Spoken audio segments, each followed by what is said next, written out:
MSc करेंगे, job करेंगे, entrepreneurship की तरफ जाएंगे, जॉब करेंगे, एमएससी करेंगे, जॉब। एग्रीकल्चर बहुत अच्छा है या फिर बीएससी हॉर्टिकल्चर? फेल वही लोग होते हैं। एग्रीकल्चर स्टूडेंट के सामने क्या होता है कि इंग्लिश में बहुत प्रॉब्लम होती है। एग्रीकल्चर में लेकर जाऊं, जब आप समझिए कि आप फर्स्ट ईयर में हैं, तो आप कौन सी मिस्टेक ऐसी रहती है जो कि अभी के फर्स्ट ईयर के स्टूडेंट करते थे, आज भी लोग वही करते हैं आमतौर पे। नमस्कार, स्वागत है आपका फिर एक बार बहुत ही महत्वपूर्ण वीडियो में। आज हमारे साथ हैं doctor CV sir and doctor Arvind sir. आज जानेंगे कि आफ्टर बीएससी एग्रीकल्चर क्या आपके कैरियर्स होते हैं और क्या आपके बहुत सारे डाउट्स हैं कि एग्जाम में क्या करना रहता है और फिर बीएससी एग्रीकल्चर हॉर्टिकल्चर के बाद आप क्या कर सकते हैं। तो आज हम सर से बात करेंगे और आपके जो भी डाउट्स रहते हैं सब यहाँ पर बात करेंगे। तो सर, आपको बहुत बहुत स्वागत करता हूँ कि आपने यहाँ पर आए, आपने अपना कीमती समय दिया। बस आपसे निवेदन है कि आपको जो वहां पर व्यूअर्स आपको नहीं जानते, कृपया अपना इंट्रोडक्शन दीजिए ताकि आपको हो जाए। धन्यवाद। माय नेम इज डॉक्टर छैल Bihari. I did my graduation from Banda university of agriculture technology Banda, Uttar Pradesh, and I did my post graduation from Dr. Rajendra Prasad Central Agricultural University, Pusa, Samastipur, Bihar, and I did my doctoral degree from School of Agricultural Sciences, Nagaland University. Sir, अपना आप introduction दे पाए यहाँ पर ताकि आपको सब जान पाए। तो thank you mister Sameer, giving me this opportunity for introduce myself. My name is Arvind Kumar. I belong to Kanpur, Uttar Pradesh. I have bachelor degree complete in Banda University of Agriculture Technology, Banda, and my master degree also complete Ashar University of Uttar Pradesh, and also my PhD degree complete in PhD Ashar University of Agriculture Technology, Goanganj, Ayodhya. तो sir, बहुत बहुत धन्यवाद फिर से दोबारा कि आप यहाँ पर आए, आपने अपना कीमती समय दिया। तो सबसे पहला हमारा क्वेश्चन है जो कि बहुत सारे स्टूडेंट्स के मन में रहता है, और मैं आपने तो खैर अभी आपकी पीएचडी और महारत आपने अपने अपने सब्जेक्ट में हासिल की हुई है, लेकिन मैं आपको फिर से 6, 7, 8 साल पुराने वक्त में लेकर जाऊं, जब आप समझिए कि आप फर्स्ट ईयर में हैं, तो आप कौन सी मिस्टेक ऐसी रहती है जो कि अभी के फर्स्ट ईयर के स्टूडेंट करते हैं, लेकिन शायद आपने भी की होंगी, तो आप उनको कैसे सुधारना चाहेंगे और कौन सी वो मिस्टेक्स हैं? देखो, अगर हमको बीएससी एग्रीकल्चर या हॉर्टिकल्चर स्टूडेंट दोबारा बनने का मौका मिले, तो सबसे पहले हमारी स्टूडेंट लाइफ की जो मिस्टेक्स हैं वो इस प्रकार हैं कि हम सबसे पहले जो गलतियां करते हैं, हम जो थ्योरेटिकल नॉलेज गेन करने की हम कोशिश करते हैं, जबकि हमको थ्योरेटिकल नॉलेज के साथ साथ हमको जो प्रैक्टिकल नॉलेज है उनको भी अर्जित करना है, जिससे कि हम और कुछ हमारे साथ में प्रैक्टिकल नॉलेज और कुछ जैसे कि कुछ संगोष्ठी है या कुछ जैसे कि इंटरप्रेन्योरशिप डेवलपमेंट करने की भी हमको सोचना चाहिए। जैसे कि बहुत सारी हमारी यूनिट्स हैं जिसमें हम ट्रेनिंग टाइप का भी हम कर सकते हैं, जैसे कि कुछ हमारा जो ग्रीन हाउस से रिलेटेड है उसका हम ले सकते हैं, ट्रेनिंग ले सकते हैं। दूसरा हमारा कुछ टिश्यू कल्चर, आज की डेट में जो टिश्यू कल्चर है, टिश्यू कल्चर का जो इमर्जिंग ये जो एरा चल रहा है, इसमें टिश्यू कल्चर वगैरह कुछ इस प्रकार की जो टेक्निक्स हैं या कुछ हमारे अंदर जो स्किल्स है, हमको नॉलेज के साथ जब तक हम स्किल डेवलप नहीं करेंगे तब तक हम एक सफल स्टूडेंट नहीं बन सकते हैं। तो हमारा कहने का तात्पर्य ये है कि हमको अपने थ्योरेटिकल नॉलेज के साथ साथ हमको कुछ स्किल्स और कुछ हमको प्रोफेशनल स्किल्स, और जिससे हमारा जो प्रोफेशनल नॉलेज है वो भी हमको गेन हो सके। अच्छा, मतलब कि अभी के करंट में जो कैरियर चल रहा है कि मतलब अभी वर्तमान में कौन सी चीजें ऐसी हैं जिसको हम सीख सकते हैं, मतलब थ्योरी के साथ साथ प्रैक्टिकल वर्क भी हम सीखने जरूरी है। जैसे वो मैंने बताया कि जैसे कि ग्रीन हाउस है हमारा, ग्रीन हाउस का अभी आज की डेट में बहुत सारे प्रशिक्षण चल रहे हैं, तो हम प्रशिक्षण को अटेंड कर लें। टिश्यू कल्चर की लैब्स हैं, वो टिश्यू कल्चर का हम लैब कर लें, उसकी जो स्किल्स है उसको सीख लें, जिससे कि हमको थियोरेटिकल जो हम अपना नॉलेज जो हम 4 साल अपनी थ्योरी पढ़ते हैं उसको हम अपना प्रैक्टिकली हम उसको उतार सकें। तो सर दूसरा क्वेश्चन आपके सामने है कि ग्रेजुएशन के समय मोस्ट ऑफ दी कौन सी ऐसी मिस्टेक रहती है जो कि स्टूडेंट्स करते हैं, कि अगर 4 साल आप ग्रेजुएशन कर रहे हैं तो कौन सी ऐसी गलतियां रहती हैं जो कि स्टूडेंट्स करते हैं?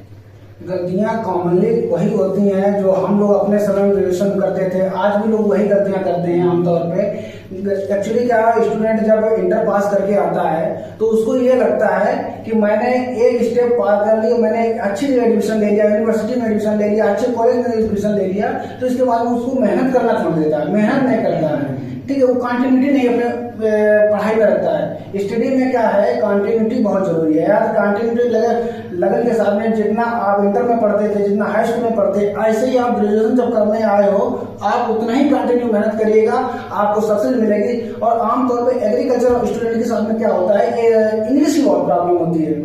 आमतौर पे जितना भी आप नॉर्थ इंडिया का स्टूडेंट देखेंगे, इंग्लिश प्रॉब्लम सबके साथ होती है। सेम प्रॉब्लम की जो हमारे साथ प्रॉब्लम हो रही है वो हमारे छोटे भाई के साथ भी प्रॉब्लम वही दिखाई पड़ती है, लेकिन उसके लिए कोई सोल्यूशन बहुत ज्यादा कुछ करने की जरूरत नहीं होती है, क्योंकि एग्रीकल्चर इंग्लिश में क्या है कि आप ग्रामेटिकली चीजें उतनी स्ट्रांग नहीं है, फिर भी आपकी टर्मिनोलॉजी टर्म्स आपके अच्छे हैं तो बहुत आप अच्छा कर सकते हैं उसमें। इसमें क्या है, सीधी से आप जब फर्स्ट ईयर में आते हैं, इंग्लिश में आपको करना है सब कुछ, तो आप सीधे से आप नोट्स बनाइए प्रॉपर, उस नोट्स को आप बार बार पढ़िए, बार बार रीड करिए, कंटिन्यू उसको डेली का डेली आप पोजीशन में अपने हैबिट में लाइए और उसके हैबिचुअल हो जाएंगे धीरे धीरे। उसमें क्या है, जो टर्म आपको नया लगता है उसका आप हिंदी मीनिंग जानने की कोशिश करेंगे तो आपका इंग्लिश भी इंप्रूव हो जाएगी। और वो गलतियां हैं कि जो बच्चे इंटर के बाद में एकदम रिलैक्स हो जाते, कहते हैं मैंने अच्छी जगह एडमिशन ले लिया, वो रिलैक्स नहीं होने होता है, उससे बल्कि डबल मेहनत करना होता है। तो वो डबल जब मेहनत करेगा तो अच्छा रिजल्ट आएगा और अच्छा करियर भी बनेगा उसमें। मतलब दो मोस्ट ऑफ दी बहुत बड़ी प्रॉब्लम हम देखें, पहला कि इंग्लिश बच्चा सीखना छोड़ देता है, इंग्लिश छोड़ देता है, और दूसरी बात यह है कि वो कंटिन्यूटी मेहनत करना छोड़ देता है। वो बच्चे को ये लगता है कि मैंने अच्छी जगह एडमिशन पा लिया है, अच्छी जगह एडमिशन मेरा हो गया एक बार इंस्टीट्यूट में, अच्छे इंस्टीट्यूट में, तो इसके बाद वो उतनी मेहनत नहीं करना चाहता, कहता है कि मेरा अच्छा जगह एडमिशन हो गया, मेरा तो जॉब हो जाएगी। लेकिन ऐसा नहीं है, आज के समय में जॉब के लिए बहुत दिक्कतें हैं, चाहे वो एग्रीकल्चर विभाग हो या आदर्श विभाग हो, सब में। मतलब ऐसा है कि लगातार हमें प्रयास करते रहना चाहिए, पढ़ाई को छोड़ना नहीं चाहिए। तो सर एक और क्वेश्चन है कि स्टूडेंट जैसे कि फर्स्ट ईयर आया, सेकंड ईयर, थर्ड ईयर आया, फोर्थ ईयर आया, बहुत जल्दी ये 4 साल गुजर जाते हैं। 4 साल के बाद बच्चों को समझ में आता है कि उनके पास कुछ सामने डायरेक्शन ही नहीं है, डायरेक्शन लेस हो जाते हैं। तो वो क्यों होता है और किस तरीके से वो अपने डायरेक्शन को निर्धारित कर सकते हैं? उसको सर ने पहले ही बताया कि कुछ भी काम करने के पहले हमको पहले गोल सेट करना चाहिए। फेल वही लोग होते हैं जिनका गोल ही सेट नहीं है कि हमको क्या करना है क्या नहीं करना है। तो सबसे पहले काम को करने के लिए, सक्सेस होने के लिए, कुछ करने के लिए हमको पहले नंबर 1 गोल बनाना जरूरी है। सेकंड चीज ये है कि अगर कोई स्टूडेंट फर्स्ट ईयर में आया तो वो सोचता है कि हम सेकेंड ईयर में कर लेंगे, फिर वही स्टूडेंट सेकेंड ईयर में आया, हम चलो अभी हमारे पास 2 साल और है, हम थर्ड ईयर में कर लेंगे जाके, फिर वही उसका तब तक वो आ गया फोर्थ ईयर में। फोर्थ ईयर में बहुत सारे काम रहते हैं, जैसे कि रावे का हुआ, ELP वगैरह, वो जो लड़का रहता है उसका पूरा टाइम जो फोर्थ ईयर का है उसमें लग गया, उसके पास अब टाइम ही नहीं बचा, कब क्या डिसाइड करेगा। तो इसीलिए सबसे पहले मेरा कहने का मतलब ये है कि कोई भी स्टूडेंट है उसको पहले प्रॉपर वे में क्या करना है उसको गोल बनाना चाहिए, ये उसकी अहम भूमिका है। ये एडमिशन लेते समय, एडमिशन हो गया फर्स्ट ईयर में, तो स्टूडेंट को अपने ऑब्जेक्ट क्लियर करने चाहिए, अपना गोल क्लियर करना चाहिए और एकदम क्लियर कट डिसीजन ले लेना चाहिए रहते ही फर्स्ट ईयर में। जो भी स्टूडेंट मेरे जितने भी यहाँ मैं जहाँ पढ़ा रहा हूँ समय कॉलेज ऑफ हॉर्टिकल्चर लहरी में, JNKV जबलपुर के कैंपस में, तो मैंने जहाँ तक अपने स्टूडेंट्स के साथ में देखे, उनके गोल ही क्लियर नहीं होते, उनके डिसीजन ही नहीं अपने पे होते हैं, क्योंकि डिसीजन वो जब लेते हैं जब 4 साल 3 साल बीत जाते हैं, इसके बाद डिसीजन लेते हैं। तो पहले सबसे पहले जब फर्स्ट ईयर में आओ अपना डिसीजन फिक्स करो कि मुझे PhD तक जाना है, मुझे मास्टर तक जाना है या मुझे ग्रेजुएशन तक ही जाना है। कि ग्रेजुएशन के बाद जॉब करनी है, मास्टर के बाद जॉब करनी है, पीएचडी के बाद जॉब करनी है, कौन सी जॉब में जाना है। तो अपने गोल फिक्स करो, अपडेट करो और डिसीजन एकदम क्लियर कट कर लो। जिनका डिसीजन एकदम फिक्स हो जाता है फर्स्ट ईयर सेकेंड ईयर में, उनके लिए सारे रास्ते बड़े आसान से लगने लगते हैं। अच्छा, मतलब कि हमें अगर फर्स्ट ईयर से कोई स्टूडेंट आता है तो उसका फर्स्ट ईयर से ही गोल कंप्लीट उसको पता होना चाहिए कि मुझे 4 साल के बाद करना क्या है। वो अपने पेरेंट्स के साथ बैठे कि उसके पेरेंट्स का फैमिली बैकग्राउंड कैसा है। 4 साल की बीएससी होती है, फिर 2 साल मास्टर लगते हैं, मिनिमम 3 साल पीएचडी में लगते हैं। क्या उसके पेरेंट्स इतना अफोर्ड कर पाएंगे कि नहीं कर पाएंगे। इसके बाद में वो अपने आप को एनालिसिस करे कि उसमें खुद में कैपेबल है बंदा कि नहीं है ना। हर स्टूडेंट में होता है कि कोई स्टूडेंट कैपेबल होता है, उसके पास मनी प्रॉब्लम होती है, कोई बंदा ऐसा होता है कि कैपेबल नहीं होता, मनी की प्रॉब्लम नहीं होती है। तो ये समंजस आप बैठा हो कि हम किस लेवल में हैं, और जिस लेवल में आपको उस लेवल से अपना डिसीजन लो और अपने गोल को टारगेट करो और हिट करो। कहने का मतलब ये है कि सर का कहने का मतलब ये है कि पहले आप सेल्फ में एनालिसिस करिए। अच्छा। व्हाट इज द एबिलिटी, हमारी स्ट्रेंथ क्या है। किसी काम को करने के पहले एक एक्सटेंशन में टर्म आता है कि स्वॉट analysis. स्वॉट means S means strength, W means weakness, ओ मींस अपॉर्चुनिटी और टी मींस थ्रेट। हमारी स्ट्रेंथ क्या है, हमारी वीकनेस क्या है, हमारे पास अपॉर्चुनिटीज क्या है, हमारे पास थ्रेट क्या है। अगर हमको पता चल गया कि हमारी स्ट्रेंथ क्या है तो डेफिनेटली मैं कह सकता हूँ कि this work I can do. तो सिंपल सी बात है कि सबसे पहले हमको अपने आप को एनालिसिस करने की जरूरत है। खुद के अंदर को पहचाने कि हमारे अंदर की क्या पोटेंशियल क्या है, पोटेंशियल क्या है, कि कितनी क्षमता है कि हम क्या कर सकते हैं, उसके अनुसार अपना कैरियर पाथ भी चुनना चाहिए। बिल्कुल। तो सर एक और आप मुझे बताएं कि अभी के समय में, क्योंकि आज से हम पहले कुछ सालों की बात करते हैं तो शायद इतना कंपटीशन नहीं था, लेकिन अभी तो वर्तमान में काफी कंपटीशन बढ़ गया है। तो क्या अभी केवल डिग्री पर ही निर्भर रहना जरूरी है या फिर कोई स्किल भी लेते चलें कि मतलब अगर कोई ऐसा स्किल भी आती तो वो बेटर है। तो क्या degree is equal to skill के सब बराबर है ये? डिग्री आपको सक्सेस नहीं बना सकती। पहली बात तो ये सब सीधी सी बात है, आप डिग्री कर ली हो जिसका कोई गारंटी नहीं है कि आप सक्सेस हो गए अपने जीवन में। बिल्कुल। और कभी ये भी नहीं है कि जिनके पास डिग्री नहीं होती वो जीवन में अपने सक्सेस नहीं होते हैं, ये भी बिल्कुल नहीं कह सकते हैं। तो आज का समय ये देखेंगे तो आज का समय है इंटरप्रेन्योर का, इंटरप्रेन्योरशिप का और इंटरप्राइज डेवलपमेंट करने का। चाहे वो गवर्नमेंट अपने स्तर से कर रही हो, ठीक है, और चाहे लोकल लेवल पे अपने, सबको पता है कि यदि गवर्नमेंट जॉब में अपॉर्चुनिटीज कम हो रही हैं तो उसके बहुत सारे कारण है कि हमारे पास में उतना रिसोर्स नहीं है या हमारे पास पॉपुलेशन उतनी ज्यादा है, तो हम सबको गवर्नमेंट जॉब के लिए तो नहीं कर सकते। तो यदि इतनी आज के पहले के समय देखेंगे कि हमारे पास में एग्रीकल्चर का इतना स्ट्रेंथ नहीं था, हमारे पास में एग्रीकल्चर स्ट्रेंथ बढ़ा है, स्टूडेंट स्ट्रेंथ बढ़ा है, पीएचडी में बढ़ा है, यूनिवर्सिटी में बढ़ा है, सब में बढ़ा है, लेकिन इतना पहले नहीं था। तो अब पहले जॉब की अपॉर्चुनिटी ज्यादा परसेंटेज में थी। आज के समय के साथ में देखेंगे तो जॉब अपॉर्चुनिटी कम हो रही है गवर्नमेंट जॉब में। लेकिन गवर्नमेंट में जॉब अपॉर्चुनिटी कम होने का बिल्कुल मतलब नहीं कि आप अपने जीवन में फेलोर हो गए हैं। उनसे कई गुना ज्यादा सक्सेस हो जाते हैं जो अपने सेल्फ एम्प्लॉयमेंट जनरेट की बात करते हैं और दूसरों को एम्प्लॉयमेंट और देने की बात करते हैं। ऐसा आज के समय में हो रहा है क्योंकि गवर्नमेंट भी यही चाहती है कि ज्यादा से ज्यादा लोग सेल्फ एम्प्लॉयमेंट बने, मतलब दूसरे पर निर्भर ना होके वो अपना कोई इंटरप्रेन्योर एम्पायर खड़ा करें। जरूरी नहीं कि गवर्नमेंट सबको नौकरी दे दे, इतनी नौकरी नहीं है। सबको जॉब देना गवर्नमेंट की बस की बात नहीं है क्योंकि पॉपुलेशन हमारी डे बाय डे इंक्रीज होती जा रही है।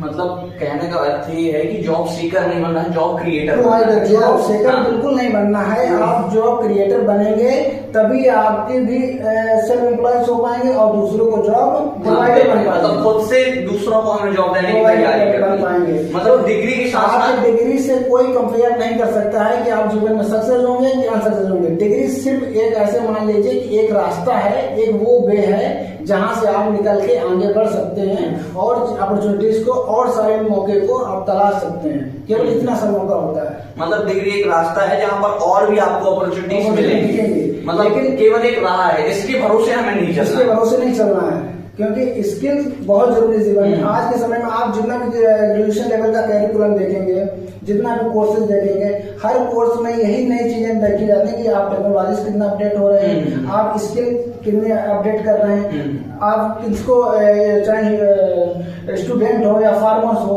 सबको कितना आप ट्रेनिंग दे रहे हैं। ठीक है, क्योंकि आप जब ट्रेनिंग का समय आ गया, स्किल डेवलपमेंट का समय आ गया है, तो अब सिंपल सी बात है कि हमें उधर ही भागना है। तो आप ये बिल्कुल जज मत करें अपने आप को कि आपके पास डिग्री हो गई तो आप नौकरी पक्की हो जाएगी, क्योंकि एग्रीकल्चर में जो छुपी हुई बेरोजगारी होती है वो किसी को दिखती नहीं है, चाहे वो फार्मर लेवल पे हो। यदि हमारे देश में 60% जनता यदि किसानी करती है, तो हम एग्रीकल्चर वाले कितने साइंटिस्ट हैं जो 60% लोगों को हैंडल करते हैं। गवर्नमेंट को देखना चाहिए, हमारे रिसर्च इंस्टीट्यूट को देखना चाहिए, उस लेवल की वैकेंसी बढ़ानी चाहिए, वैकेंसी भरनी चाहिए, है ना, एक्सटेंशन वर्कर बढ़ाने चाहिए, लेकिन उतना नहीं है अपने पास में। यदि हम किसी देश के किसी भी कंट्री के यदि 60% उसमें फार्मर्स हमारा लगा है, काम वर्क कर रहा है, तो हमें सबसे बड़ी बात है कि उनके 60% देखने के लिए हमने उनके सपोर्टिव में स्टाफ कितना रखा है। तो ये मतलब भारत देश की पूरी इकोनॉमी कहीं ना कहीं एग्रीकल्चर पे डिपेंड करती है, एग्रीकल्चर पे डिपेंड है। 60% जनसंख्या इस पर निर्भर। फिर भी एग्रीकल्चर में एम्प्लॉयज कितना है, ये इतना है, लेकिन अब ये कहो कि गवर्नमेंट जॉब कितना है, गवर्नमेंट कितना प्रोवाइड कर रहा है, तो बहुत ना के बराबर है, मतलब बहुत ही कम है। तो बहुत कम है। हम सोचें कि डिग्री ना हो, केवल कुछ ऐसी स्किल भी हो, तो केवल डिग्री और एग्रीकल्चर में सबसे बड़ी बात है, आप इंटर एग्रीकल्चर प्राइसेस इतना आपको अपॉर्चुनिटीज है, बहुत अपॉर्चुनिटीज है एग्रीकल्चर में।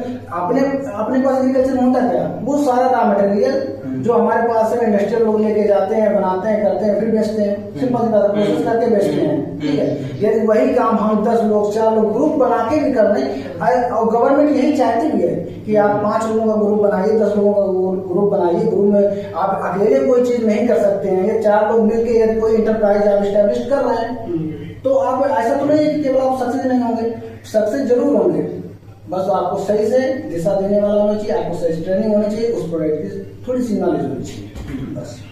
जी सर, तो सर एक क्वेश्चन है कि जैसे कि अभी एमपीपीएटी हो गया, जेआरएफ हो गया सर, क्योंकि आपने तो वो सारे एग्जाम निकाले हुए और आप वर्तमान में असिस्टेंट प्रोफेसर भी हैं, बच्चों को पढ़ाते हैं, तो आप मुझे ये बताइए कि एग्जाम की प्रिपरेशन करते समय, क्योंकि सिलेबस बहुत बड़ा रहता है, छोटा जैसा भी रहता है, लेकिन बच्चे ये सोचते हैं कि मैं ज्यादा से ज्यादा पढ़ पाऊं, बहुत सारी चीजें कवर कर पाऊं, तो क्या ये सही स्ट्रेटजी या फिर एक बुक को उठाकर बहुत देर तक पढ़ना है, फिर बहुत सारी जगह से पढ़ना? देखो सिंपल सी बात है कि अगर कोई बीएससी का स्टूडेंट है, फर्स्ट ईयर से है, तो बोलते हैं कि सक्सेस इक्वल टू क्या होता है, success equal to hard work plus smart work plus dedication. अगर आप हार्ड वर्क कर रहे हैं plus smart work with dedication कर रहे हैं, तो आपका जो लक्ष्य है पाने से कोई नहीं रोक सकता है, नंबर 1। अगर आप कंसिस्टेंसी से आप रेगुलर मेहनत कर रहे हैं, तो भले आप 3-4 घंटे पढ़ रहे हैं, 3 घंटे पढ़ रहे हैं, तो आप डेफिनेटली सक्सेस होंगे। रही बात जेआरएफ की या कोई स्टेट एग्जाम की, जैसे एमपीपीएटी है, जो भी है, तो मेरा कहने का मतलब ये है कि लड़के क्या करते हैं, जैसे मैं एक एग्जांपल बोल रहा हूँ जेआरएफ का, तो जेआरएफ में लड़के क्या करते हैं कि सपोज 120 क्वेश्चन आए, 120 क्वेश्चन है, तो उसमें लड़के क्या करते हैं कि जैसे 100 क्वेश्चन है, सपोज हॉर्टिकल्चर के हैं, और जो 20 क्वेश्चन है वो एग्रीकल्चर, जनरल एग्रीकल्चर या कुछ करंट अफेयर भी देते हैं। तो लड़के क्या करते हैं, जो 80% जो कोर्स है, 80% कोर्स मीन्स जो 100 क्वेश्चन है उनको छोड़ के जो 20 क्वेश्चन है उस पे वो शिफ्ट हो जाते हैं कि हम इसको कवर कर लें। जबकि हमारी स्ट्रेटजी ये होनी चाहिए कि सबसे पहले हमको 100 मीन्स जो 100 क्वेश्चन है, दैट मीन्स 80% मोर उसको कवर करना है, ना कि हमको 20%। हम ऐसा नहीं कर रहे कि हमको जो 20 क्वेश्चन हमको छोड़ देना चाहिए, लेकिन हमको सबसे पहले जो क्वेश्चन है, जो हमारे 100 क्वेश्चन, उन पे ध्यान दो। उसके बाद में अगर 20 में आपसे अगर थोड़ा भी अगर आप टाइम मिल रहा, अगर आप 10 क्वेश्चन भी करें, फिर भी आपका सिलेक्शन पक्का है, कोई नहीं रोक पाएगा। सेकंड चीज, आपने क्वेश्चन पूछा कि हमको एक ही बुक पढ़ना चाहिए या अलग अलग बुक पढ़ना चाहिए। देखो, हम यही कहेंगे कि कोई भी बुक हो, कोई भी राइटर हो, वो अपनी बुक में 80% चीजें कवर करने की क्षमता रखता है। मीन्स वो 100% वो नहीं कवर कर पाएगा, बट 80% वो कवर कर सकता है। मतलब एक बुक में 80% ऐसा रहता है कि रहेगा। तो हमको एक कोई भी बुक अच्छे राइटर की उसको क्या करना है, सेलेक्ट कर देना है और उसको हमको कंटिन्यू में पढ़ना है। कुछ जैसे बुक अदर बुक्स हैं उनको क्या करना है, उनको जैसे हॉर्टिकल्चर है तो हॉर्टिकल्चर में फ्रूट साइंस आता है, वेजिटेबल साइंस आता है, पोस्ट हार्वेस्ट आता है और फ्लोरिकल्चर आता है, medicinal and aromatic plantation craft भी आता है। तो सबको हमको पहले एक बार जो उसका जो सब्जेक्टिव वाला है एक बार हमको पढ़ लेना चाहिए। उसके बाद में कुछ उसके बाद में जो कुछ कम्पिटिटिव बुक है उसको पढ़ना चाहिए। उसके बाद में हमको कुछ जो हमारे पास MCQ मल्टीपल चॉइस क्वेश्चन है, ये सबसे लास्ट में हमको क्या करना चाहिए, प्रैक्टिस करना चाहिए। ये मुझे लगता है कि ये मैंने फॉलो भी की है।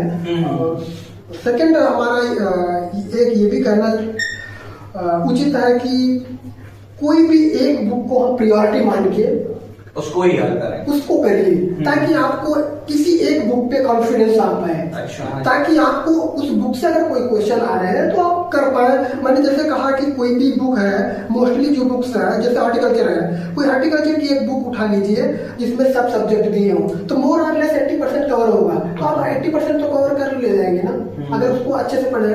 बचा 20% आप थोड़ा कुछ यूट्यूब चैनल्स हैं और आजकल तो यूट्यूब चैनल्स हैं, बहुत सारी न्यूज़पेपर आर्टिकल्स हैं, मैगजीन है, उससे भी आप कवर कर सकते हैं। तो ये हमको मुझे लगता है कि सिंपल सा फंडा है। इस वे में अगर हम लड़के या लड़कियां जो है, सबसे बड़ी बात जो ये डॉक्टर साहब बोले हैं कि 80% कोई भी बुक परफेक्ट नहीं होती है और कोई परफेक्ट चीजें नहीं है।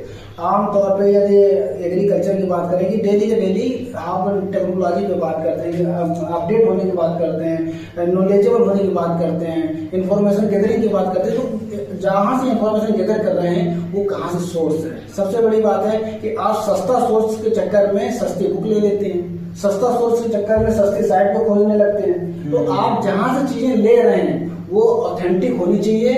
आप जब भी एग्जाम बनाते हैं तो ऑथेंटिक चीजों को ही सोर्स मान के बनाता है, रेफरेंस उन्हीं का देता है, ठीक है। और दूसरी बात है 80% कोई किताब होती है 80% 85% कवर कर लिया और आपने एक बुक को कई बार जब पढ़ते हैं तो आपका कॉन्फिडेंस लेवल भी आ जाता है। ये जरूरी बिल्कुल नहीं है कि एक टॉपिक को 10 जगह पढ़ें किताब में, नहीं, एक टॉपिक को एक जगह पढ़ें लेकिन टॉपिक का नॉलेज होना चाहिए आपको। बस ये टॉपिक का नॉलेज आ गया, समझ आ गया, तो ऑलरेडी आपका चीजें क्वेश्चन वहां से कैसे भी बनाया जाएगा, लैंग्वेज चेंज करके बनाया जाएगा, क्वेश्चन को डाइवर्ट करके बनाया जाएगा, तो आप में कैपेबल वो होगी उसको सॉल्व करने की।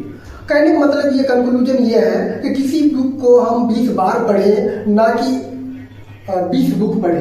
एक बुक को 20 बार पढ़े ना कि 20 बुक पढ़े, तो हमारे लिए मुझे लगता है कि सर बेहतर अच्छी होगी। कई बार यही होता है कि जब पता चलता है, अच्छा 20 बुक पढ़ने का जो तरीका है वो जब आप फर्स्ट ईयर से अपना गोल सेट कर लेते हो तब पढ़ो, कोई बात नहीं है। आज पास टाइम बहुत है, 4 साल 3 साल बहुत टाइम है। लेकिन आमतौर पे होता क्या है, ज्यादा तैयारी जब पता चला फॉर्म आ गया 6 महीने पहले आप तैयारी शुरू कर, 1 साल पहले शुरू करिए, तो फिर आप एकदम ऑथेंटिक चीजों पे जब फोकस करना शुरू करेंगे तो आपको बहुत जल्दी कवर होगी। और एक बुक पकड़ो, 4 बुक पकड़ेंगे, 5 बुक पकड़ेंगे, उसमें फिर क्या होगा, टेबल पे आपने इतनी ऊंची बुकें रख ली और उसको सिर्फ आप पलटते हैं, पढ़ते नहीं है।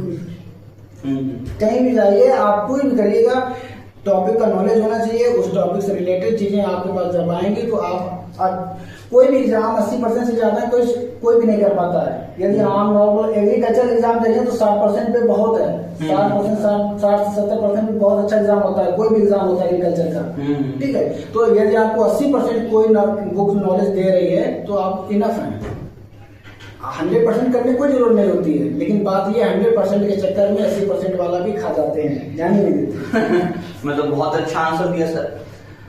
एक और क्वेश्चन जो है बच्चे अक्सर पूछते हैं, क्योंकि 4 साल की ग्रेजुएशन रहती है, कहीं ना कहीं 1-2 साल फर्स्ट ईयर सेकेंड ईयर हंसी खेल में या फिर किसी भी चीज में निकाल दिए।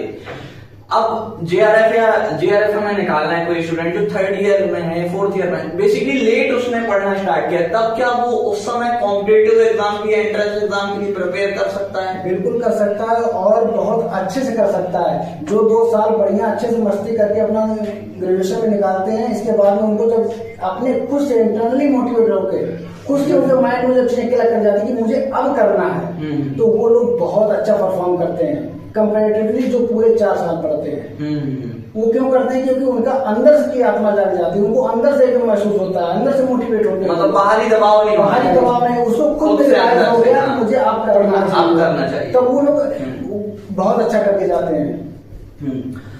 सर एक और क्वेश्चन है कि पढ़ाई के साथ, ग्रेजुएशन के साथ, क्योंकि अब ग्रेजुएशन में ऐसा तो नहीं है कि सिर्फ पढ़ाई होती है, असाइनमेंट्स होते हैं, प्रैक्टिकल होते हैं, फील्ड वर्क्स होते हैं, बहुत सारी चीजें रहती है जो स्टूडेंट करता है। तो पढ़ाई के साथ और इन सारी चीजों के साथ कोई स्टूडेंट एग्जाम की प्रिपरेशन को कैसे मैनेज कर सकता है? क्योंकि आपने तो ये सारी चीजें की हुई है, तो कृपया आप अपना एक्सपीरियंस बताएं, ताकि जो हमारे व्यूअर्स हैं जो आपको देख रहे हैं 3rd ईयर में, 4th ईयर, 1st ईयर में भी हैं, तो या फिर एग्रीकल्चर फील्ड में आना चाहते हैं, तो वो कैसे अपने साथ कर सकते हैं? देखो सिंपल सी बात है कि जैसे हम लोग हमको पता है कि बीएससी वगैरह में कोर्स लोड बहुत ज़्यादा रहता है, हमारे पास असाइनमेंट है, कुछ प्रैक्टिकल है, कुछ बहुत सारे वर्क रहते हैं।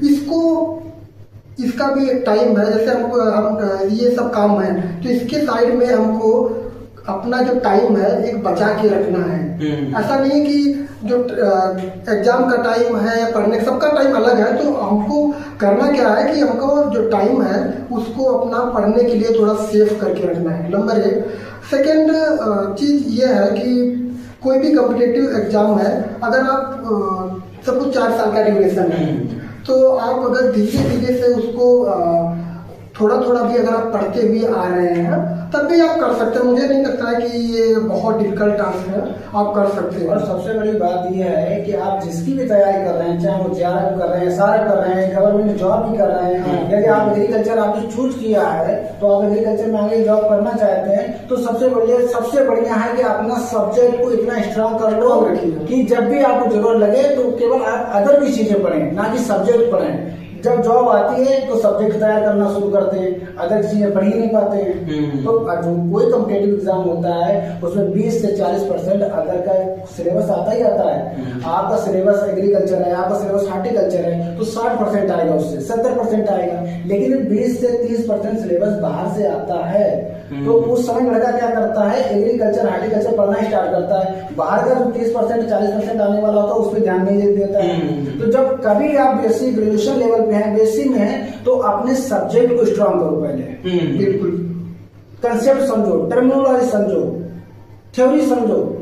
इन चीजों को जब आप प्रॉपरली कर लेंगे तो जब एग्जाम आएगा, कोई भी कॉम्पिटिटिव एग्जाम आएगा, तो आपके पास प्रॉपर टाइम होगा कि हम दूसरी चीजों को समेट पाए, दूसरे कोर्स को कंप्लीट कर पाए, दूसरे सिलेबस को बड़े आसानी से कवर कर पाए। मेनली जो कॉम्पिटिटिव एग्जाम है, मेनली उसमें भी वही आता है जो हम 4 साल पढ़ते हैं, अलग से कुछ आता नहीं है, नहीं आएगा। 2-4 क्वेश्चन छोड़ दो, कोई भी एग्जाम वही सब कुछ जो हम BSc 1st year, 2nd year, 3rd year, 4th year में पढ़ते हैं, वही सब कुछ आता है। तो हमको सिंपल सी बात ये है कि हमको जो हमारे सेमेस्टर्स हैं, जो हमारे कोर्स हैं, उसको बहुत क्लियरली पढ़ना है, अच्छे से पढ़ना है। तो अगर आप क्लियरली, अगर आप स्टार्टिंग से पढ़ के चल रहे हैं तो कोई बहुत बड़ी आपके लिए तैयारी करना कुछ मायने नहीं रखता है कि आपको अलग से बहुत ज्यादा टाइम देना है। हालांकि देना है, वो आपको लास्ट में रिवीजन करने के लिए रह जाएगा, तो आप उतना कर सकते हैं। पर मेरा कहना, जैसे कि सर ने भी बताया कि आप जो है आप एकदम अपना कॉन्सेप्ट क्लियर करके चलिए।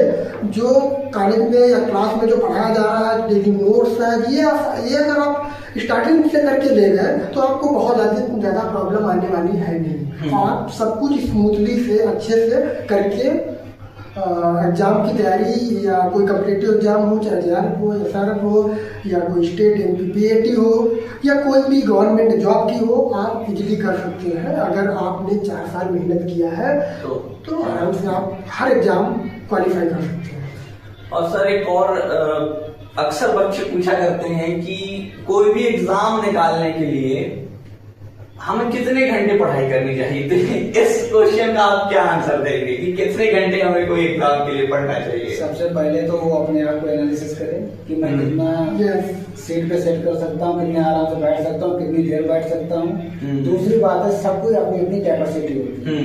कैपेसिटी ये होती है, कोई बंदा होता है, कोई भी व्यक्ति होता है, कोई भी स्टूडेंट है जो 4 घंटे पढ़ के एग्जाम क्वालिफाई करता है, कोई 8 घंटे पढ़ के एग्जाम क्वालिफाई करता है। कुछ होते हैं कि उनको अपने ग्रेजुएशन करते समय अपने स्कूलिंग टाइम से ही अपना प्रिपेयर कर लेते हैं कि उनको ज्यादा दिक्कत आगे नहीं पड़ती है। ठीक है, तो सबसे पहले तो यही ध्यान रखना है कि ज्यादा अपनी स्ट्रेंथ जानो कि मेरी स्ट्रेंथ क्या है, कितने दिनों में चीजें कवर कर सकता हूँ। ठीक है, और कोई भी एग्जाम के लिए मुझे लगता है यदि आप 1 साल तक की 4 घंटे डेली एग्जाम के लिए आप दे रहे हो, 4 घंटे बहुत है अपने स्टेट एग्जाम के लिए बात कर रहा हूँ। अब हम बात करेंगे यूपीएससी तो बहुत बड़ा सिलेबस है, उसके लिए और जना पढ़ना है। लेकिन यदि आपको स्टेट एग्जाम निकालने हैं तो मुझे लगता है 4 घंटे इनफ है। 4 घंटे आप 1 साल 6 महीने आप दीजिए, बड़े आसानी से एग्जाम क्वालिफाई हो जाएंगे। आराम से इजिली हम कर सकते हैं, क्योंकि देखो सबका माइंड लेवल, इसको बोलते हैं ना कि आईक्यू लेवल, सबका आईक्यू लेवल अलग है। आपका आईक्यू लेवल, सर का आईक्यू लेवल, हमारा आईक्यू लेवल सबका अलग है। सपोज एक पेज आप ले लें, एक एग्जाम्पल के तौर पे ले लें कि एक पेज है, सेम कंटेंट लिखा है, सर को दे दिया जाए, हमको दे दिया जाए और आपको दे दिया जाए, तो आपको कितनी जल्दी याद हो रहा हो सकता है सर को 20 मिनट में याद हो जाए, हमको आधा घंटा लग जाए, आपको 25 मिनट लगे, तो ऐसा भी हो सकता है। तो ये क्या है, आईक्यू लेवल। तो सबकी अपनी अपनी, सर ने ऑलरेडी बताया कि अपनी अपनी पोटेंशियल है, कैपेसिटी है, सबका अपना अपना आईक्यू लेवल है। तो इस पे हमको ये स्ट्रेटजी बनाने की जरूरत नहीं है हमको आज 10 घंटे पढ़ना है, आपका कितनी टाइम मन लग रहा है। सेकेंड चीज, ऐसा नहीं, लड़के क्या करते हैं आज की डेट में, वो आज मोटिवेशन, किसी ने मोटिवेट कर दिया कि आज पढ़ना है, तो वो क्या करते हैं 10 घंटे पढ़ लेंगे, लेकिन फिर क्या करते हैं वो 3-4 दिन कर देते हैं। हमको, हमने ऑलरेडी एक बार बताया कि हमको कंसिस्टेंट होके रेगुलर मेहनत करना है। भले हम सबने बताया कि डिसिप्लिन में रह के भले ही 3-4 घंटे हम पढ़े, लेकिन रोज पढ़े। अपने आप को डिसिप्लिन रखो, 3 घंटे पढ़ो, 2 घंटे पढ़ो, कंटिन्यू पढ़ो, और सबसे बड़ा है माइंड को स्ट्रेस में कतई ना लाने दो, फ्री रखो माइंड को। जब माइंड को आप स्ट्रेस में लाते हैं तब आपके दिमाग में पूरा बातें चलने लगती है, लड़ाई झगड़े दुनियादारी चलेंगे बहुत सारे, लेकिन आपको माइंड फ्री रखोगे, स्ट्रेस रखोगे, बाहर के लोगों से थोड़ा सा कंटेक्ट कम बनाओ। सर, अभी जो एक फर्स्ट ईयर का स्टूडेंट ये पॉडकास्ट देख रहा है, तो आप उनको क्या सलाह देंगे कि जो अभी फर्स्ट ईयर में है वो, क्योंकि अभी उनके पास 3 साल है, 4 साल है, मैक्सिमम समय है उनके पास, तो आप उनको क्या सलाह देना चाहेंगे? उनको सलाह यही देंगे कि वो कंटिन्यू लगातार डेली मेहनत करें, कम समय के लिए मेहनत करें, 2 घंटे पढ़ें। उन्हें लगता है कि मैं 2 घंटे पढ़ के भी बहुत अच्छा कर सकता हूँ, 3 घंटे पढ़ के बहुत अच्छा कर सकता हूँ, तो लेकिन डेली पढ़ें। हार्ड वर्क के साथ साथ में स्मार्ट वर्क तो होता ही होता है, लेकिन हार्ड वर्क, स्मार्ट वर्क और आगे डेडिकेशन।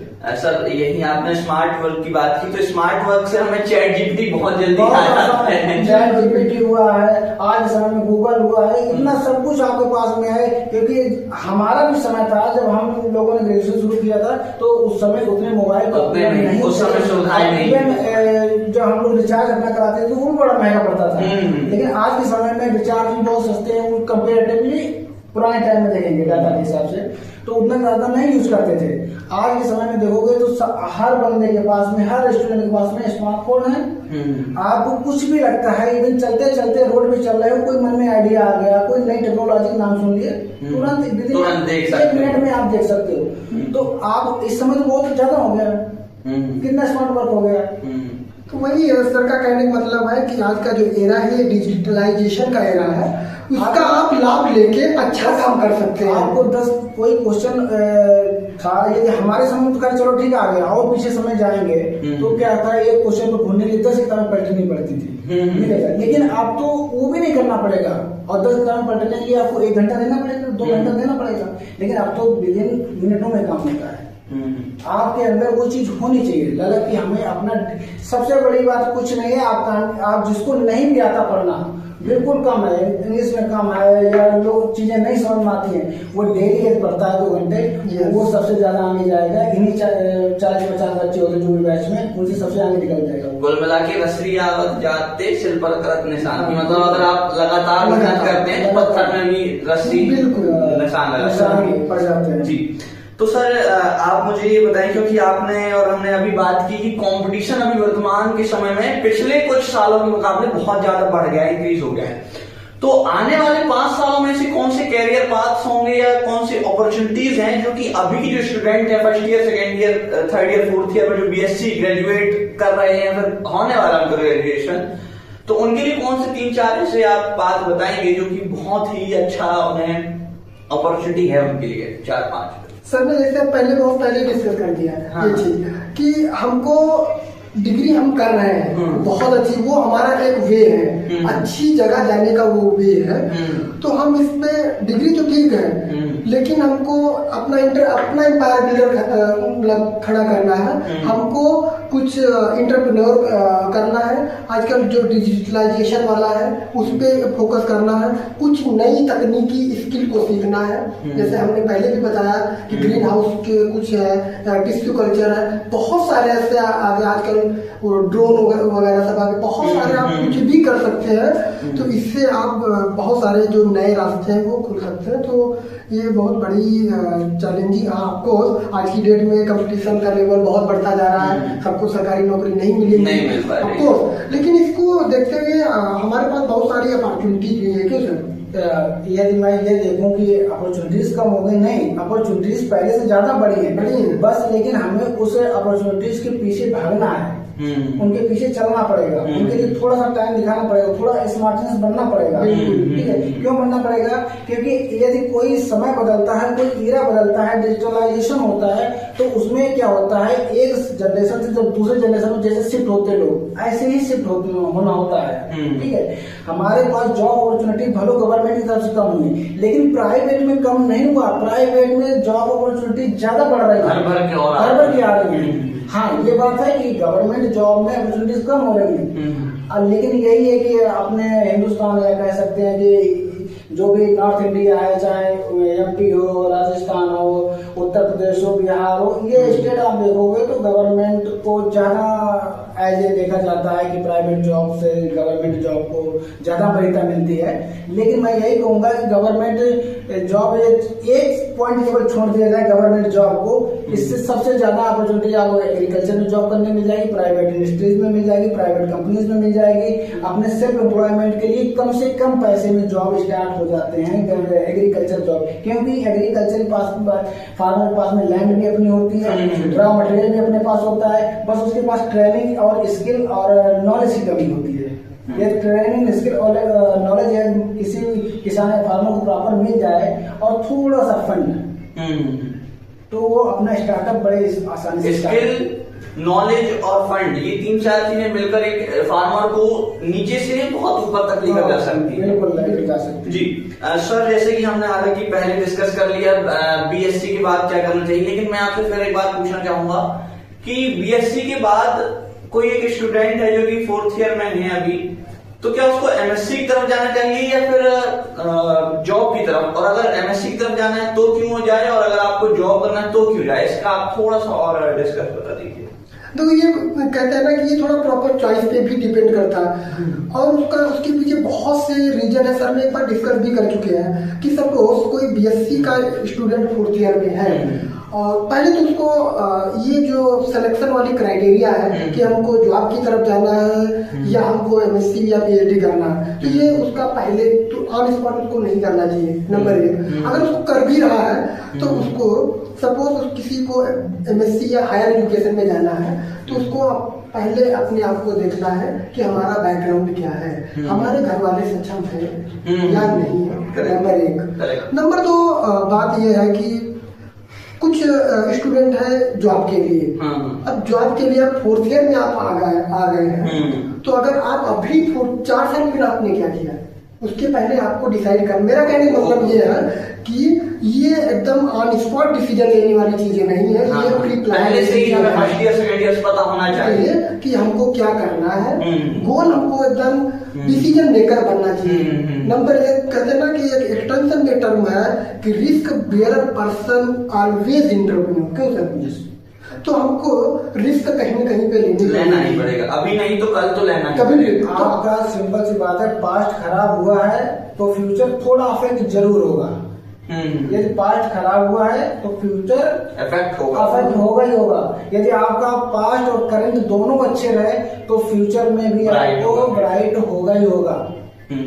तो इससे इस चीज से बचने के लिए हमको सबसे पहले कहते हैं ना कि प्रिवेंटिव मेजर, सबसे पहले हमको पहले से इसके लिए रेडी रहना है कि हमको डिसीजन मेकर बनना है। पहले से ही तय करके चलना है कि हमको हायर एजुकेशन में जाना है तो उसके अकॉर्डिंग हम पढ़ेंगे, क्योंकि पढ़ने का सबका तरीका अलग है। आप एफओ की तैयारी कर रहे हैं, उसके लिए आप मैथ रीजनिंग इंग्लिश पढ़ेंगे। आप हायर एजुकेशन में जाएंगे तो आप उसके लिए पढ़ेंगे, अपना जो सब्जेक्ट है उस पर फोकस करेंगे। तो दोनों रास्ते हमारे अलग हैं, तो उसको रास्तों को अलग होने की इसीलिए हमको डिसीजन क्यों लेते हैं, ताकि हम एक पे फोकस करें। हमको क्योंकि अगर दो नाव पे अगर हम पैर रखेंगे तो थोड़ा हमारे लिए डिफिकल्टी अफकोर्स आएगी। तो हमको सबसे पहले अपना डिसीजन, हमको डेस्टिनी तय करनी है कि हमारी डेस्टिनी एक्चुअली है क्या, हमको जॉब में जाना है या हमको हायर एजुकेशन में जाना है, उसके अकॉर्डिंग हम कर सकते हैं। सिंपल सी बात। क्यों सर? सर आपको मैं एक क्वेश्चन बहुत ही बेसिक है और बहुत सारे स्टूडेंट्स के मन में आता है, क्योंकि अभी बहुत सारे बच्चे 12th में भी हैं, तो उनके मन में आता है बीएससी एग्रीकल्चर बहुत अच्छा है या फिर बीएससी हॉर्टिकल्चर। तो आप इसके बारे में क्या बताएंगे कि एग्रीकल्चर बहुत अच्छा होता है या फिर हॉर्टिकल्चर? देखो सिंपल सी बात है कि जो सबका इम्पोर्टेंस अपना अपना अलग है। एग्रीकल्चर का अपना इम्पोर्टेंस, क्योंकि अगर हम यूट्यूब में देखते हैं बहुत सारे लोग कहते हैं कि एग्रीकल्चर बहुत अच्छा है, हॉर्टिकल्चर को थोड़ा बेसिकली एग्रीकल्चर के मुकाबले थोड़ा दबाया गया है, कम उसको प्रेफरेंस दी गई है। जहां भी हम किसी से पूछते हैं तो कहते हैं कि एग्रीकल्चर लें आप, हॉर्टिकल्चर ना लें। तो क्या ये सच बात है या फिर हम इसको मिथ कहेंगे? मिथ तो नहीं है, लेकिन सच कुछ हद तक सच भी है। वो इसलिए क्योंकि जैसे अभी हम लोगों के अंडर में अभी तो नहीं है, ठीक। तो इसमें प्रॉब्लम ये है कि जैसे कि एग्रीकल्चर एंड हॉर्टिकल्चर दो आ गई। जो हॉर्टिकल्चर है वो एग्रीकल्चर की ब्रांच है, तो उसमें आपको, बट ये मेरा कहना ये है कि दोनों का इम्पोर्टेंस अलग अलग है। अपना एग्रीकल्चर अपना अलग इम्पोर्टेंस रखती है, हॉर्टिकल्चर अपना अलग इम्पोर्टेंस रखती है। दोनों का बहुत अच्छा इम्पोर्टेंस है। सपोज कोई लड़का हॉर्टिकल्चर में आ गया तो आप उसको लगता है कि हॉर्टिकल्चर बेकार है, ऐसा कुछ नहीं है। आप उसमें अच्छा करिए ना। ऐसा नहीं कि जो हॉर्टिकल्चर के जो स्टूडेंट है वो सब बेकार बेरोजगार बेकार पड़े, ऐसा कुछ नहीं है। आप जिसमें है उसमें बेटर करिए। अब मुझे लगता है दरअसल ना एग्रीकल्चर का एक बात देखें तो एग्रीकल्चर अब बिल्कुल अपने पीक पे है, बिल्कुल स्टेबल सा हो गया। लेकिन हार्टिकल्चर में गवर्नमेंट ने भी सपोर्ट उतना नहीं किया जितना करना चाहिए। ठीक है, चाहे मैं नॉर्थ इंडिया के आमतौर पर बात करूंगा, लेकिन साउथ में हार्टिकल्चर का अच्छा स्कोप है। ठीक है, यदि आप नॉर्थ इंडिया में देखेंगे तो हार्टिकल्चर पे गवर्नमेंट ने ध्यान नहीं दिया। मतलब और भी अपॉर्चुनिटीज यदि इतनी सारी अपॉर्चुनिटीज हार्टिकल्चर में है, क्योंकि हार्टिकल्चर का ब्राइट है, बहुत ब्राइट है, बहुत ब्राइट फ्यूचर है, क्योंकि उसमें इतनी सारी अपॉर्चुनिटीज हैं, इतनी सारी इंडस्ट्रियल चीजें हो सकती है, इतना सारा प्रिजर्वेशन हो सकता है, इतने सारे प्रोडक्ट बनते हैं हार्टिकल्चर के, बहुत सारे प्रोडक्ट बनते हैं। क्योंकि अपने यहाँ पे हार्टिकल्चर को दबाया गया ये नहीं कहेंगे, लेकिन उसकी अपॉर्चुनिटी को देखा नहीं गया, सिर्फ इतनी सी बात है। नजरअंदाज नहीं किया गया, कर दिया गया कि हाँ भाई उतनी चीजें थी, चलो एग्रीकल्चर पहले चल रहा था। और वो भी एक समय था, क्योंकि जब हमारे पास खाने को नहीं था तो पहले एग्रीकल्चर को पहले बड़ी कर देंगे, है ना। जब हमारे पास खाने की रोटी चावल हो जाएगा, इसके बाद ही फल खाने की बात करेंगे, वेजिटेबल खाने की बात करेंगे। बिल्कुल, मतलब पहले बेसिक नीड कर ली, उसके बाद बहुत बड़ा समय नहीं बीता। यदि आप देखेंगे एग्रीकल्चर रेवोल्यूशन की बात करेंगे तो हम लोग आमतौर पर 1965 से लेकर 70-80 के बीच में अच्छा रेवोल्यूशन चला है, और उसके बीच में हम लोगों ने एग्रीकल्चर में इतना बढ़ाया कि आज दिन हम लोग सेल्फ इंडिपेंडेंट हो गए हैं, है ना। लेकिन दूसरे देशों लेकिन आज हार्टिकल्चर में भी हम लोग इतना बढ़ के आ रहे हैं। ठीक है। चाहे आप छोटे लेवल पे हार्टिकल्चर वेजिटेबल्स की बात करें या फूड साइंस की बात करें, हार्टिकल्चर में तो और ज्यादा अपॉर्चुनिटीज है। हॉर्टिकल्चर का रियली ब्राइट स्कोप इसलिए अभी आने वाले समय में है, वो क्यों है कि जो सर ने पहले एक ही पॉइंट में बताया था कि जो एग्रीकल्चर है सैचुरेटेड हो गया है, एक पीक पॉइंट पे पहुंच चुका है, अपनी पीक पॉइंट पर पहुंच चुका है। ठीक है। हॉर्टिकल्चर में क्या इमर्जिंग है, वो स्कोप इसलिए है बढ़ रहा है अभी कि उसमें देखो, इसमें प्रोसेसिंग इंडस्ट्री अपना अलग स्कोप दिखा रही है। सबसे ज्यादा जो लेबर की जो स्किल्ड नॉन स्किल्ड लेबर या जो सपोर्टिंग जो स्टाफ है, जो भी वो हॉर्टिकल्चर में बहुत ज्यादा लग रहा। अच्छा गेहूं, सब लोग गेहूं है, आप गेहूं में आप क्या कर सोइंग कर दिए, सोइंग करने के बाद इरिगेशन कर दिया, फिर हार्वेस्टिंग कर दिया, इनमें क्या अंतर है। अब यही आप फ्रूट में देखिए, पहले कैसे उसको कितना उसमें कटिंग, इसको प्रोपोगेशन में कटिंग, ब्रीडिंग, ग्राफ्टिंग, फिर उसको प्लांट लगाना, कितना लेबर लगा। अल्टीमेटली हमको जो रूरल एरिया, जो ग्रामीण क्षेत्र है, उसको लेबर को की रिक्वायरमेंट पड़ रही है, तो वो जरूरत कहीं ना कहीं से तो पूरी हो रही है ना। तो ऑफकोर्स वो जो हमारी अपॉर्चुनिटी है हॉर्टिकल्चर में कि वो हमेशा ब्राइट फ्यूचर कहेंगे, उसकी अपॉर्चुनिटी बढ़ती जा रही है, वो कम नहीं होती जा रही है। उसका ऐसा कुछ हमें ज़्यादा सोचने की जरूरत नहीं है, बट हम इतना जरूर कहेंगे, आप जिसमें है उसमें आप बेटर करिए, चीज़ें ऑटोमेटिक बेटर हो जाएंगी।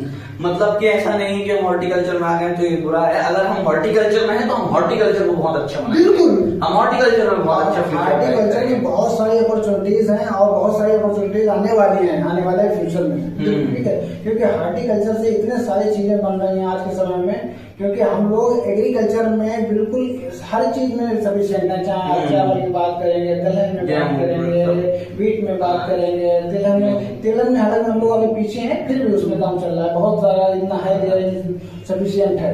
अब देख लो एग्रीकल्चर का प्रोडक्शन, देख लो हॉर्टिकल्चरल क्रॉप का प्रोडक्शन, आपको 4 टाइम ज्यादा मिल जाएगा। आप गेहूं का प्रोडक्शन कितना है, सपोज 40 एक एवरेज देख ले 40-50 कुंटल है सपोज एक हेक्टेयर में। आप फ्रूट का देख ले, मैंगो को उठा लीजिए, टोमेटो को उठा लीजिए प्रोडक्शन, तो किसमें जो एम्प्लॉयमेंट जनरेशन की अपॉर्चुनिटी किसमें ज्यादा है, आपको हॉर्टिकल्चर में। तो हम इससे छोटा सा एग्जाम्पल देके हम लोगों को बता सकते हैं कि हॉर्टिकल्चर भी कोई बड़ी कम छोटी ब्रांच नहीं है। फार्मर क्या करता है ना, फार्मर भी सबको देखो तुरंत चाहिए, करंट होने चाहिए तुरंत, आज उसने लगाया है कल उसको पैसा चाहिए, सबको यही लगता है। लेकिन आप हॉर्टिकल्चर देखेंगे, थोड़ी दूरदृष्टिता आपको दिखानी पड़ेगी, समय थोड़ा देना पड़ेगा उसमें। एक बार आपके प्लांट लग गए, आपने फ्रूट प्लांट लगा लिए, तो फिर वो 10 साल तक फ्रूटिंग फ्लावरिंग उनकी चलती रहती कंटिन्यू, और बहुत कम इन्वेस्टमेंट में। तभी एग्रीकल्चर में नहीं है, एग्रीकल्चर में आपको ज्यादा लेबर लग जाता है, हर साल उसके लिए कल्टीवेशन करना पड़ेगा। लेकिन हॉर्टिकल्चर में और आसान है, लेकिन समय देना पड़ेगा। और लेकिन फार्मर क्या करता है, समय देना चाहता नहीं है, सबसे बड़ी बात है। और दूसरी बात है कि एग्रीकल्चर की बात करेंगे, हॉर्टिकल्चर कंपेयर की बात करेंगे, आज के समय में हॉर्टिकल्चर एग्रीकल्चर लगभग इक्विवेलेंट है, कोई कमी नहीं। बहुत कुछ ग्रेजुएशन लेवल में कुछ वैकेंसियां हैं जहाँ सिर्फ एग्रीकल्चर को लिया जाता है। बाकी मुझे लगता है कि आप एमएससी करेंगे, आपके बीएससी वाला बंदा है, बीएससी स्टूडेंट है, आप एमएससी करेंगे तो वहाँ आपके पास बहुत अपॉर्चुनिटीज है। 1-2 ब्रांचें छोड़ दो आप, मुझे लगता है कि जैसे एग्रीकल्चर का एग्रोनॉमी छोड़ दो, कुछ सॉइल का भी विषय है उसे छोड़ दो, सारी चीजें आपको पास मिलती है। चाहे आप पैथोलॉजी चले जाओ, एंटोमोलॉजी चले जाओ, चले जाओ, बहुत तमाम सारी जेनेटिक प्लांट ब्रीडिंग चले जाओ, ये सारे सब कुछ तुमको मिल जाएंगे, ठीक है। लेकिन अब बात यही है कि जब हॉर्टिकल्चर में बंदा आ जाता है तो वो जाना चाहता नहीं है, जाना भी नहीं चाहता, क्योंकि हॉर्टिकल्चर भी अच्छा लगने लगता है। अब ऐसे ही आप आगे देखेंगे एमएससी लेवल पे सब कुछ बढ़ गया है। फ्रूट साइंस की कोई पोस्ट निकली है तो फ्रूट वाला ही बंदा भरा जाएगा, एग्रोनॉमी की पोस्ट निकली है तो सबका अलग अलग बिल्कुल रिजर्व हो गया है। अब वो है ही नहीं, सब सिस्टम ही नहीं रहा कि एग्रीकल्चर पढ़ के आओ, हॉर्टिकल्चर पढ़ के आओ। आपको हॉर्टिकल्चर 4 साल पढ़े हो, आपको अच्छा नहीं लग रहा, आप अगर एग्रीकल्चर में चले जाइए, कोई सब्जेक्ट लीजिए, पैथोलॉजी लीजिए, एंटोमोलॉजी लीजिए, एक्सटेंशन लीजिए, सॉइल केमिस्ट्री लीजिए, इवन तमाम सारी एमएससी में हम कोर्स बदल भी सकते हैं। लेकिन आपको जब अच्छा नहीं लगता वहां से हो जाइए, इसका मुझसे विरोधी करिए। लेकिन बात ये होती है कि हम केवल हार्टिकल्चर को ग्रेजुएशन लेवल तक ही देखते हैं, उसके आगे का स्कोप और उसके आगे का फ्यूचर क्या है उसको नहीं देख पा रहा है स्टूडेंट। बेसिकली ये है, बाकी सही है, दोनों सही है।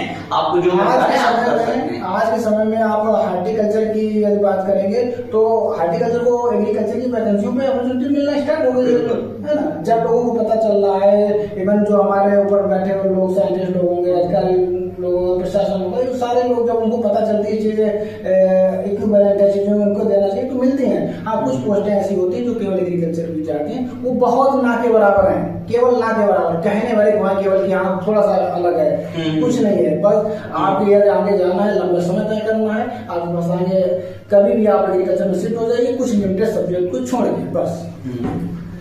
सर, आज के पॉडकास्ट का हमारा लास्ट क्वेश्चन है कि आप दोनों में आपके यंगर वर्जन में भेजूं फिर से, तो आप किस फील्ड में जाना चाहेंगे अभी के वर्तमान को? आप अभी मान लीजिए कि आप असिस्टेंट प्रोफेसर नहीं है, आप एक स्टूडेंट हैं और अभी का समय है, कंपटीशन हाई है, कुछ स्टूडेंट्स को समझ में नहीं आ रहा है। हालांकि पॉडकास्ट देखने के बाद तो काफी कुछ चीजें क्लियर हो जाएंगी, लेकिन फिर भी अगर मैं आपको 4th ईयर में लाकर अभी खड़ा कर देता हूं, तो आप किस फील्ड में जाना चाहेंगे? एमएससी करेंगे, जॉब करेंगे, एंटरप्रेन्योरशिप की तरफ जाएंगे, एंटरप्रेन्योरशिप की तरफ जाएंगे, बिल्कुल फिक्स हो गया है। यदि मैं इवन ग्रेजुएशन लेवल पे होता है, ग्रेजुएशन लेवल से पहले भी होता, तो यदि एक माइंड मेकअप जरूर करके रखना चाहिए कि एंटरप्रेन्योर की तरफ पढ़ना चाहिए। यदि आप एंटरप्रेन्योरशिप की तरफ जा रहे हैं तो आपके पास में अपॉर्चुनिटीज ज्यादा है, आपके सक्सेस होने की अपॉर्चुनिटीज। यदि आप, मैं ये नहीं कह रहा हूँ पेटी नहीं करना चाहिए, देखो नॉलेज हर लेवल का जरूरी है, नॉलेज से बढ़कर कुछ नहीं है।